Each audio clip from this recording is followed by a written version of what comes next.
لا إله إلا الله وحده لا شريك له له الملك وله الحمد يحيي ويميت.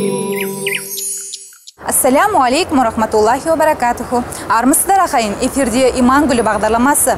Бүгінде Алматы қаласында 30-дан астам мешіт болса, солардың ең алғашқыларының бірі Тастақ ықшамауданындағы мешіт. 1999 жылы салынған бұл мешіт көлем жағынан кішігірім болғанымен, арқалаған жүгі аз емес. Енді осы мешіт жанындағы нәзік жандарға арналған оқу курсы жайында айтпай тұрып, мешіттің тарихына қысқаша тоқталып өтейік.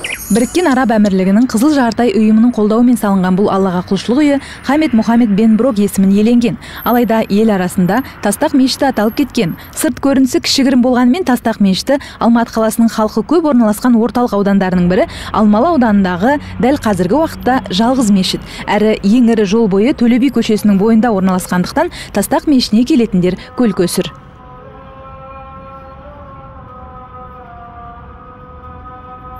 Кенжеәлі Қажы Мырзабаев Тастақ мешітіне 2009 жылдың шілде айында бас имам болып тағайындалды. Содан бері мешіттің тыныс-тіршілігі одан әрі жандана түсіп, ең әуелі оқу курстары, әсіресе әйелдер қауымына арналған дәріс сабақтары қанатын кеңге жая түсті.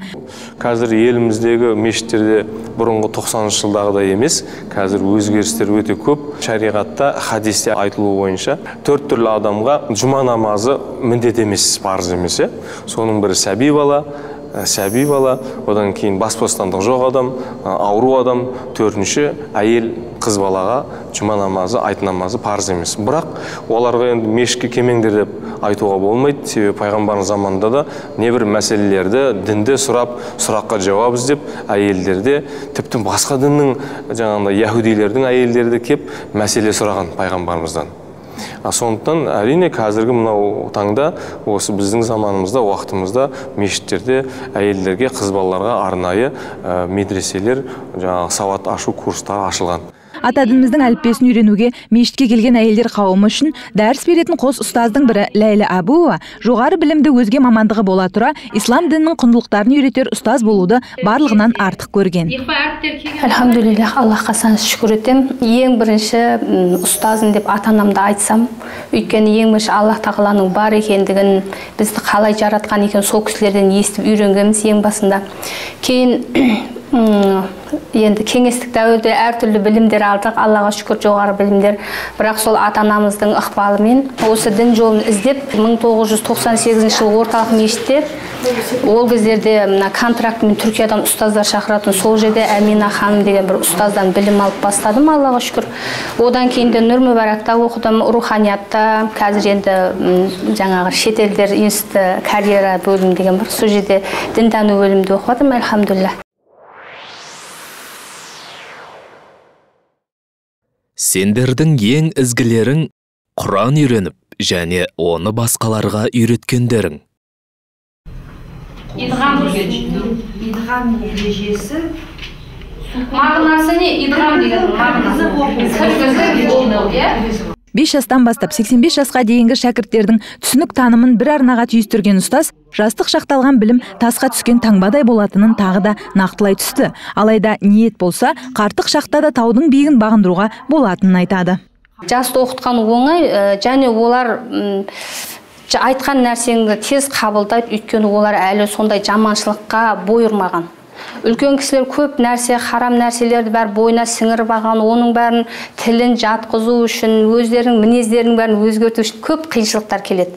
Бірақ сабыр сақтау керек, пайғамбарымыздың бізге көрсетіп кеткен саллаллаху алейхи вассалам, тек жұмсақтықпен жетеміз. Әр кісінің сол жағдайына кіре отырып, соны түсінуге тырысу арқылы осы нәтижеге жете аламыз. Намазға жығылдым, ораза ұстадым, қаласа. Осы 2005 жылдан бастап Айша мешітіне Ләйләні тауып, сол жерде енді Құран оқуды үйреніп, осында осы жылдардан бері Құранды оқып үйреніп, қазір енді дұрыс өзіміздің енді имандылыққа деген өзіміздің қазіргі дайындығымыз, Құдайға шүкір, Аллаға сансыз шүкір, осы мешітті аттап, жамағаттармен бірге болып, намаз оқып жүргенімізге мыңда бір ризашылығымызды білдіреміз.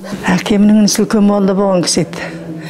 Көп нәрсені шешемізден естіп білушек, молдалықтан сотталып кеткен еді. Осы ілімге қалай кірсек, қалай намаз оқысақ деген арманымыз ғой. 95 жыл намазға жығылдым. 90 жылдан бері ораза ұстап құлшылық етемін. Енді Алла қабыл қылсын. 2007 жылы қажылыққа барып, орда басыменен бір Құран подарка берді бізге. Енді осыны қалай оқимыз, бұл еректі қалай түсінеміз. Алла осыны оқу бізге мақсат болды. Енді арманымыз осы Құран оқу болды.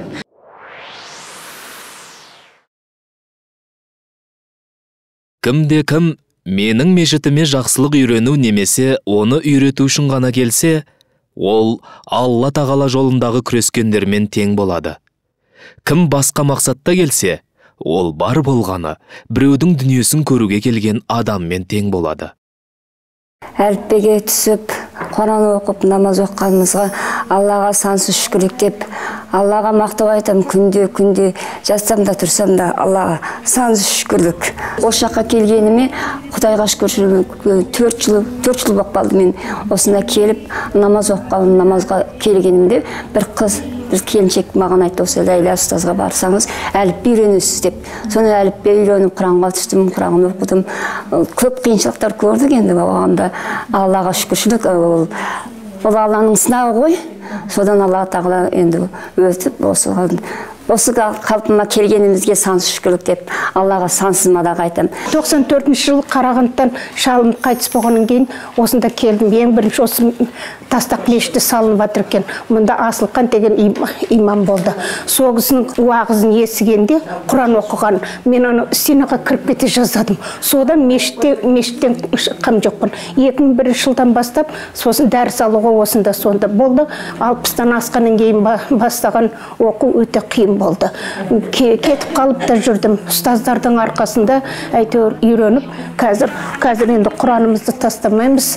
Құран аяттарды жаттап алғанменен ұмытып қаласың, біздің уақытымызда қазір. Кітапқа қарап оқимыз. Сол бізге енді Алланың несі берген бір не болды.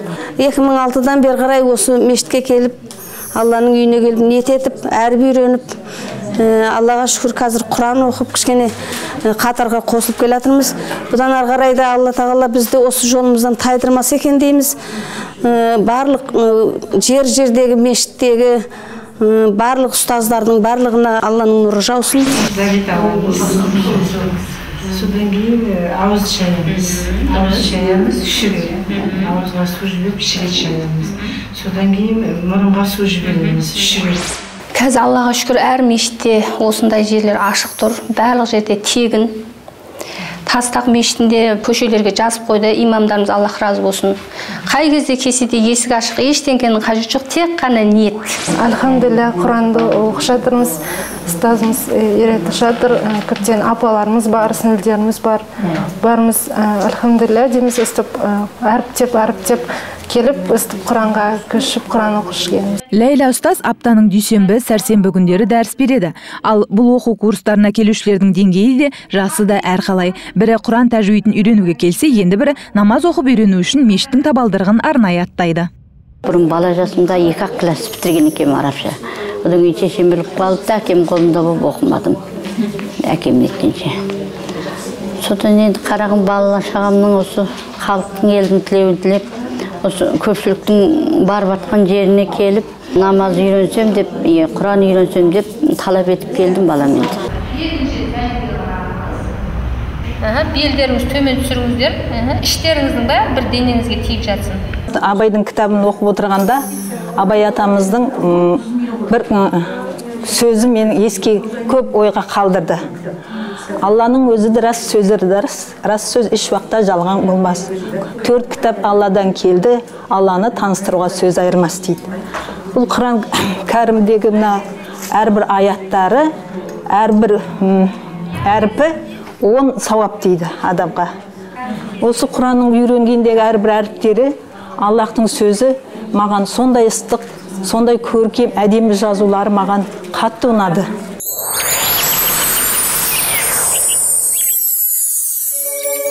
Құран оқу курсындағы ақ жаулықты аналардың аузында асыл арна, әрбір таңын асыл арнамен қарсы алып, әрбір күнін еліміздегі алғашқы ислами ағартушылық телеарнамен шығарып салатын аналардың ата дініміздің байрағын желбіреткен асыл арна бүкіл қазақ жеріне тараса деген тілектері бар екен. Осы асыл арнаны үзбей қарап отырамыз құлындарым. Ішінде кішкентай балдар, 3 жастағы балдар, кішкентай балдар әрбір үйреніп оқып жатыр, Құран оқып жатыр. Соған біз өте қуаныштымыз. Енді біздің де балдарымыз сондай оқуға әліміз келгенше қолымыздан келгенді балдарымызға, ұрпақтарымызға үйретіп жатырмыз. Иншалла бәрі де болады деп, осы артымыздан ұрпақтар, Құран оқитын, намаз оқитын ұрпақтар көбейеді деген ойдамыз. Бұл халқымыз үшін үлкен барлық хабардың ішіндегі ең тазасы, ең бір Кәусар бұлағы десе де болады. Кәусар ғой бұл асыл арна. Ләйлә ұстаздың айтуынша, негізінен имандылық дәрістерін алуға 35 жасқа дейінгі жандар мен 50 жастан асып 60 жасқа таяғандардан жоғарылар белсенді. Яғни кезінде ислам дінімен сусындап өскен қарттардың қауқары азая бастап, кеңестік жүйе құрсауын қатайтқан жылдары тәрбиеленген бүгінгі орта буын өкілдерінің ата дінге мойын бұруы баяу көрінеді. Қазір соңғы кездері өте жақсы. Соның ішінде мына 60 жас пен 80 жасқа дейінгі кісілер көп келеді. Біріншіден үлкеннен бастасақ, жастардан бастасақ 35-ке дейін жақсы келеді. Осы 35 пен 60-50 осы кісілер онша емес. Одан кейін сол жастағы кісілердің қыздары осы Алла жолына түсіп келіп жатса, қарсы шығып қиыншылық беріп отырады. Парыздар еткен жақсылығының бәрін бойымызға сіңіріп, Алла тағала өлгенімізше жаңағы өзіміздің келешекте ана дүниемізді имандылықпен баруымызды Алла нәсіп қылсын. Ең соңғы жаңағы демімізде ла илаха иллаллах Мұхаммад Расулиллах дегізіп Алланың нәсібі болсын деп тілеймін. Қазіргі ғылымды 14 ғасыр артқа тастаған Құранға ант етейін. Ол Алланың хақ сөзі. Құран оқығаны кішкене алғашқыда оқып жүрген уақытымызда бізге бір әшейін бір жай сөз сияқты да өзімізге түсінбегеннен кейін жай сөз сияқты болып тұрды. Қазір өсігені кішкене түсінгелі бері қызығып оқи бастадық. Мен өзімше мынау шын жүрегіммен айтып отырмын, имандылықтың пайдасы өте зор. Мынау балаларыма да тәуба қыламын Аллама. Осындай 3 балам бар, үшеуі де ел қатарлы жұмысын істеп, семьясын қорқып нетіп жатыр. Біреу бұзылып ешқайда кеткен жоқ. Және тілеген ақ тілегімнің барлығы орындалып жатыр. 2 рет қажыға барып келдім. Бұл неде әркімге бақыт деген түсінік әртүрлі де, әркім біреу байлықты түсінсе, біз үшін әрине мұсылмандар үшін бақыт деген ол имандылық, жүрегіміздегі иманымыз. Және де осы Құран оқыған сәттеріміз, біздің ең бақыт сәттеріміздің бірі, намаз оқыған сәттеріміз ешқашан таусылмаса екен дейміз. Құранды оқып отырып, әрине тыңдап отырып жылайтын кездеріміз де болады, сүйсінеміз де. Сосын қандай да бір кемшілік тұстар болып жатса өмірде, мысалы біз альхамдулилля дейміз, Құранды оқып, Құраннан ем табамыз. Құран оқығанда одан өткен үлкен қуаныш жоқ. Өйткені біз өмірдегі мақсатымыз сол. Пайғамбарымыз саллаллаху алейхи ва саллям, басқа пайғамбарлардың бізге мұрасы тек қана Құран.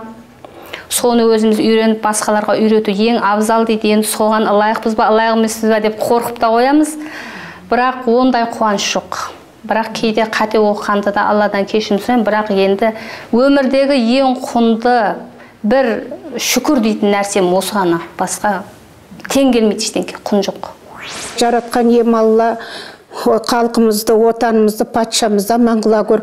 Алла тағала аспанымызды ашық қылып, тіл көзден, соқ көзден сақтап, біздің халқымызға сабырлық беріп, дүние жүзінің халқына сабырлық бере көр. Алла тағала. Бата менен ел көгерер, жаңбыр менен жер көгерер дейді халқымыз. Расында ақ жаулықты аналарымыздың күнделікті 5 уақыт намазында тілеген тілектері олардың өз шаңырақтарына ғана емес, бүкіл еліміздегі тыныштық берекеге ықпал ететіндігіне сеніміміз мол. Өйткені дұға тілек мұсылманның қаруы екендігін пайғамбарымыз Мұхаммед саллаллаху алейхи ва саллям өсиет етіп кеткен.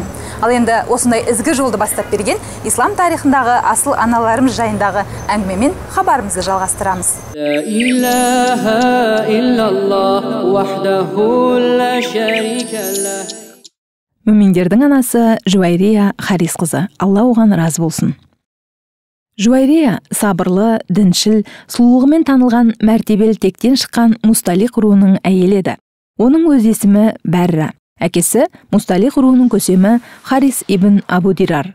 Мусталиқ Хузақ аталатын үлкен тайпадан тарайды. Алла елшісі саллаллаху алейхи ва саллям Бәрраға Ясриб қаласының атауы Мәдина деп ауыстырылған хижра күнтізбесінің 5-ші жылы үйленеді. Үйленген соң оның есімін өзіне ұнайтын Жуайрия деген атпен өзгертеді. Жалпы пайғамбарымыздың Алланың оған игілігі мен сәлемі болсын. Жуайрия анамызға үйленуінің тарихы былай болған еді. Ислам тарихында мұсылмандар жеңіске жеткен Мурайсих шайқас деген атпен қалған соғыста тұтқындағы әйелдер арасында Мусталих руының көсемі Харис ибн Абу Дирардың қызы Бәрра болды. Ол Сәбит ибн Қайысқа, Алла оған разы болсын, тұтқынға түседі. Бәрра құлдық өмірден бас тартып, өзін босатуын сұрағанда, Сәбит ибн Қайыс сол кезде қоғамды құл иеленуден біржолата тазарту үшін ислам діні енгізген үкім бойынша оның бостандығы үшін 9 кесек алтын талап етеді. Бәрі мұндай құнды төлеуге қалтасы көтермейтіндіктен өзіне көмек қолын соза алатын адам табуды ойлайды. Ол үміт артқан жалғыз адам пайғамбарымыз Мұхаммед саллаллаху алейхи вассалам еді.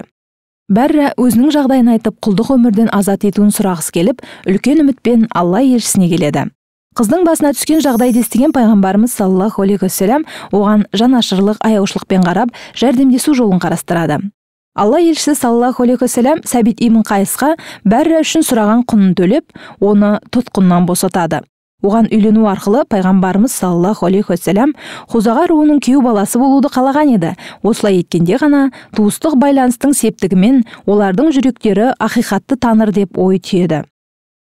Пайғамбарымыздың саллаллаху алейхи вассалам Мусталих руының басшысының қызына үйленгенінен хабардар болғаннан кейін мұсылмандар тұтқындағы хузағалықтарды, олар пайғамбарымыздың саллаллаху алейхи вассалам туыстары, енді оларды тұтқында ұстауға болмайды деп босатады.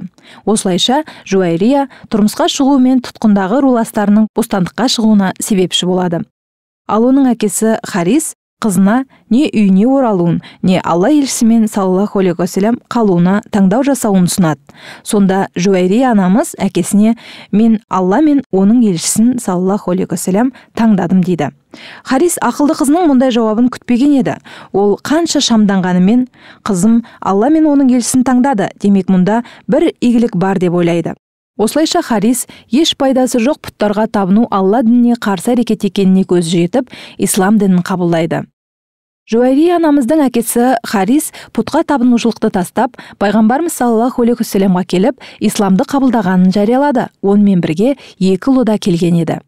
Жуайрия анамыз Алла елшісінің саллаллаху алейхи вассалам әрбір іс қимылдарынан көз жазбай, мұқият тыңдап, ислами тәлім тәрбие, дәріс алуды үйренеді. Күннен күнге иманы бекемдей берік болған асыл анамыз пайғамбарымыздың саллаллаху алейхи вассалам Құран оқуын, оны тәпсірлеуін жетік меңгергенін, естігенін мықтап есте сақтап, өмірінің бағдаршамына айналдырды. Оның есімі хадисті риуаят етуші ірі тұлғалардың арасында жиі кездеседі. Хижра жыл санауы бойынша 56 жылы 70 жас шамасында өмірден озған Жуайрия Харис қызы пайғамбарымыздың саллаллаху алейхи вассалам жұбайлары жерленген Бақиқ қорымына қойылады. Пайғамбарымызбен саллаллаху алейхи вассалам қиылған некесі көп адамдардың Алланы тануына себепкер болған сахаба анамыз Жуайрия Харис қызы жайлы Хазірет Айша анамыз, ол өте сұлу, сымбатты, тартынды елет дей келе, мен қауымына Жуайриядан көбірек берекелі пайда келген әйелді білмеймін деген. Мүминдердің анасы Жуайрия Харис қызына Алла разы болсын.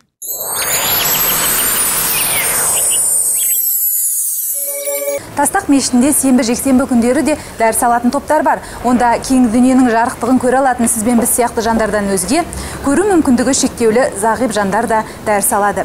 Әдетте Құран тәжуидін оқып үйренуді қиынсынамыз, немесе құлықсыздық құртады. Ал көзі су қараңғылықтан өзге ештеңе көрмейтін зағип жандар Құран тәжуидін қалай үйренеді? Міне бұл жайында білгіңіз келсе, келесі хабарымызда сөз етеміз. Әрдайым амандықпен жүздесейік. Ассаламу алейкум рахматуллахи ва баракатуху. سبحان الله والحمد لله ولا إله إلا الله الله أكبر ولا حول ولا قوة إلا بالله